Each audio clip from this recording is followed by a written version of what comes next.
سلام كم يتصنفوا كبرات تخاطرتنا الذي ساعة زحرنا يوم حدش زيناتات حزنا وصينا لنا وانا وزغون زيناتات جوان نخوصعكم حدش تزغونكم سبسكرايب مقارا يترسعوا شير لايك بمقارون كتتابعونا بهبر نعدم أرست زينا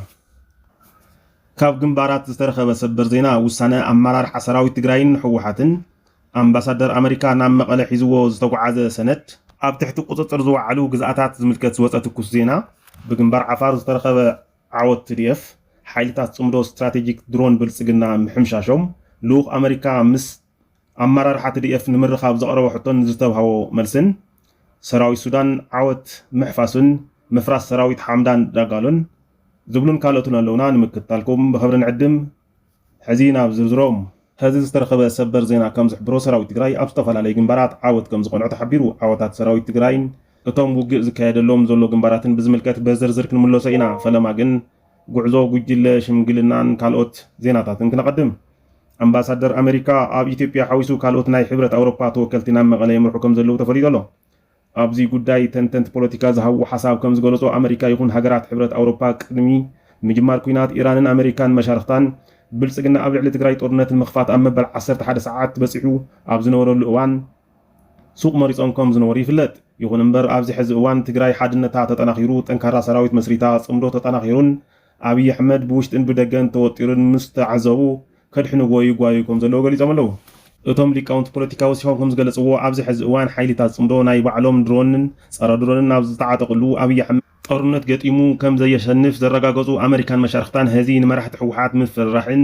ዕርቂ እናበሉ ናብ መቐለ ምጓዓዝን ዓብዪ ኣጀንዳኦም ገይሮምዎ ከም ዘለዉ ተገሊጹ ኣምባሳደር ኣሜሪካ ናብ መቐለ ዝጓዓዘሉ ዘሎ ዋና ምኽንያት ኣብይ ኣሕመድ ካብ ስልጣኑ ንኸይእለ ንምክልኻል እንትኸውን እቲ ኣምባሳደር ንመራሕቲ ሕወሓት ዘቕረቦም ነጥብታት ድማ ተመዛበልቲ በይኖም ናብ ምዕራብ ይመለሱ ምዕራብ ትግራይ ይመለስ ዝብል ተሪር መርገፂ ሕደግዎ ጽምዶ ዝበሃል ርክብን ውዳበን ኣፍርስዎ ወዘተ ዝመሳሰሉ ከም ዝርከብዎም ዝገለጹ ፍልፍላትና ይኹን እምበር እዞም መደራደሪ ነጥብታት ንዓመታት ብደገፍቲ ብልጽግና ዝኾኑ ልኡኻት ጉጅለታት ክቐርቡ ዝጸንሑን ተቐባልነት ከም ዘይረኸቡን ተገሊጹ ኣሎ ስለዚ ድማ ኣምባሳደር ኣሜሪካ ናብ መቐለ ምጓዓዙ ውፅኢት ከም ዘይብሉን ብልጽግና እውን ዝፈልጦ እኳ እንተኾነ እዚ ድርድር ግን ግዜ ንምግዛእን ጽምዶ ንምፍራስ መንገድታት ንምእላሽን ከም ዝጥቀመሉ እናተገለጸ ይርከብ ኣሜሪካ ንመራሕቲ ሕወሓት ናይ ቪዛ እገዳ ገይራ ኣለኹ ዝበለት እውን እቲ ድርድር ኣሜሪካን ብልጽግናን ብዝደለይዎ መንገዲ ንክኸይድ ዓላማ ዘለዎ እኳ እንተኾነ መራሕቲ ሕወሓት ግን ቅድሚያ ዝህብዎ ቪዛ ኣሜሪካ ይኹን ካሊእ ውልቃዊ ጥቕሚ እንተይኮነስ ዝጸንስ ዘሎ ተመዛበላይ ህዝቢ ትግራይ ንምድሓን ስለ ዝኾነ መፈራርሒ ኣሜሪካ ይኹን ሽምግልና ኣሜሪካ ከም ዘይሰርሕን ብእኡ ኣቢሉ ንህዝቢ ትግራይ ዝመጽእ ሰላም ከም ዘየለን ተገሊጹ እዚ ከምዚ እናሃለወ ኮማንድ ፖስት ትግራይን ሕወሓትን ብዘመሓላለፍዎ ውሳነ መሰረት ብዝተመረፁ ግንባራት ሰራዊት ትግራይ ኣብ ተጠንቀቕ ከም ዘሎ ተሓቢሩ ፍልፍላት ከም ዝሓበርዎ ምዕራብ ትግራይ ቀዲሙ ቃዕታ መን ሰሓበ ብዝብል ኣብ ልዑል ምፍጣጥ ከም ዘለዎ ተፈሊጡ ኣሎ ሰራዊት ብልጽግናን መሻርክቱን ግዝኣት ትግራይ ወሪሮም ስለ ዝርከቡ ጥራሕ እንተይኮነስ ምጅማር ኩናት እውን ስለ ዘየዋፅኦም ባዕሎም ጦርነት ክጅምሩ ከም ዘይኽእሉን ኣብ ከቢድ ራዕዲ ከም ዘለውን ካብ ዝተፈላለዩ ግንባራት ምዕራብ ትግራይ ዝተረኸበ ሓበሬታ ይረድእ እዚ ከምዚ እናሃለወ ሰራዊት ትግራይ ወረዳታት ከም ዝተቆጻጸረ ተሓቢሩ ካብ ፍልፍላት ዝተረኸበ ሓበሬታ ከም ዝገለጾ ሰራዊት ትግራይ ብሰለስተ ግንባራት ከቢድ ርብርብ የካይድ ከም ዘሎ ተሓቢሩ ኣሎ እቶም ክልተ ግንባራት ብዓፋር ክልል ከም ዝኾኑ ዝገለጹ ፍልፍላትና እቲ ሓይሊ ሰላም ትግራይ እናተባሃለ ዝጽዋዕ ተላኣኺ ብልጽግና ኦሮሞ ዝኾነ ሓይሊ ብክልቲኦም ግንባራት ትንኮሳ ከም ዝጀመረን ተኸቲሉ ድማ ሰራዊት ብልጽግና ከም ዝኣተውን ተገሊጹ ኣሎ ይኹን እምበር ሰራዊት ትግራይ ብዝወስዶ ዘሎ ጸረ መጥቃዕቲ እቲ ወራሪ ሓይሊ ከቢድ ክሰራ ከም ዝወፅዖን ንድሕሪት ከም ዝሃደመን ዝተረኸበ ሓበሬታ ይረድእ ነዚ ስዒቡ ድማ ሰራዊት ትግራይ ወረዳታት እናተቆጻጸረ ከም ዝርከብ እናተገለጸ ዝርከብ እንትኸውን ደገፍቲ ብልጽግና ዝኾና ሚድያታት ድማ ሰራዊት ትግራይ ካብ ፍሉይ ሓይሊ ዓፋር ከቢድ ጸረ መጥቃዕቲ ከም ዘጋጠሙ እናጸብጸባ ይርከባ ብመሰረት ሓበሬታ እተን ደገፍቲ ብልጽግና ዝኾና ሚድያታት ሰራዊት ትግራይ ኣብ ውሽጢ ክልል ዓፋር መጥቃዕቲ ከም ዝኸፈተን ፍሉይ ሓይሊ ዓፋር ድማ ጸረ መጥቃዕቲ እናገበረ ከም ዝርከብ እናገልጻ ዝርከባ እንትኾና ሰራዊት ትግራይ ግዝኣት ዓፋር ወሪሩ ከም ዝርከብ እውን ሓቢረን ኣለዋ ኣብቲ ግንባር ዝርከቡ ፍልፍላት ከም ዝገለጽዎ ግን ሰራዊት ትግራይ መጥቃዕቲ ከም ዘይከፈተን ብጸረ መጥቃዕቲ ግን ግዝኣታት ዓፋር ከም ዝተቆጻጸረን ገሊፆም ኣለዉ እዚ ከምዚ እናሃለወ ዘንጊዑ ካብ መቐለ ዝተረኸበ ሰበር ዜና ከም ዝሕብሮ ብኣምባሳደር ኣሜሪካ ዝምራሕ ጉጅለ ምስ ኣመራርሓ ሰራዊት ትግራይ ክራኸብ ኢሉ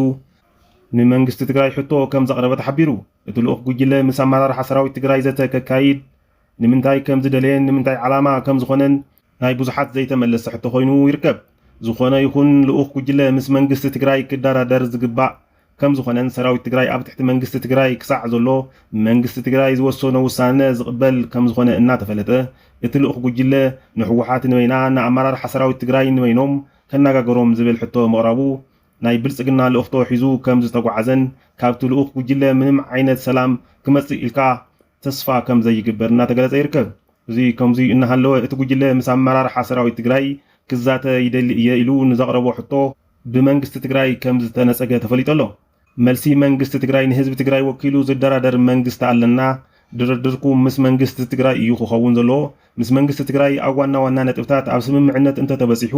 ኣብ ዝርዝር ኣፈፃፅማ እቲ ድርድር ኣድላይ ኣብ ዝኾነሉ ግዜ ምስ ኣመራርሓ ሰራዊት ትግራይ ጥራሕ እንተይኮነስ ምስ ካልኦት ዝምልከቶም ኣካላት እውን ቀጻሊ ዘተታት ከድልዩ እዮም ዝብል ከም ዝኾነ ተፈሊጡ ኣሎ። እዚ ከምዚ እናሃለወ ሓይልታት ጽምዶ ዓብዪ ዓወት ከም ዝሓፈሱ ተሓቢሩ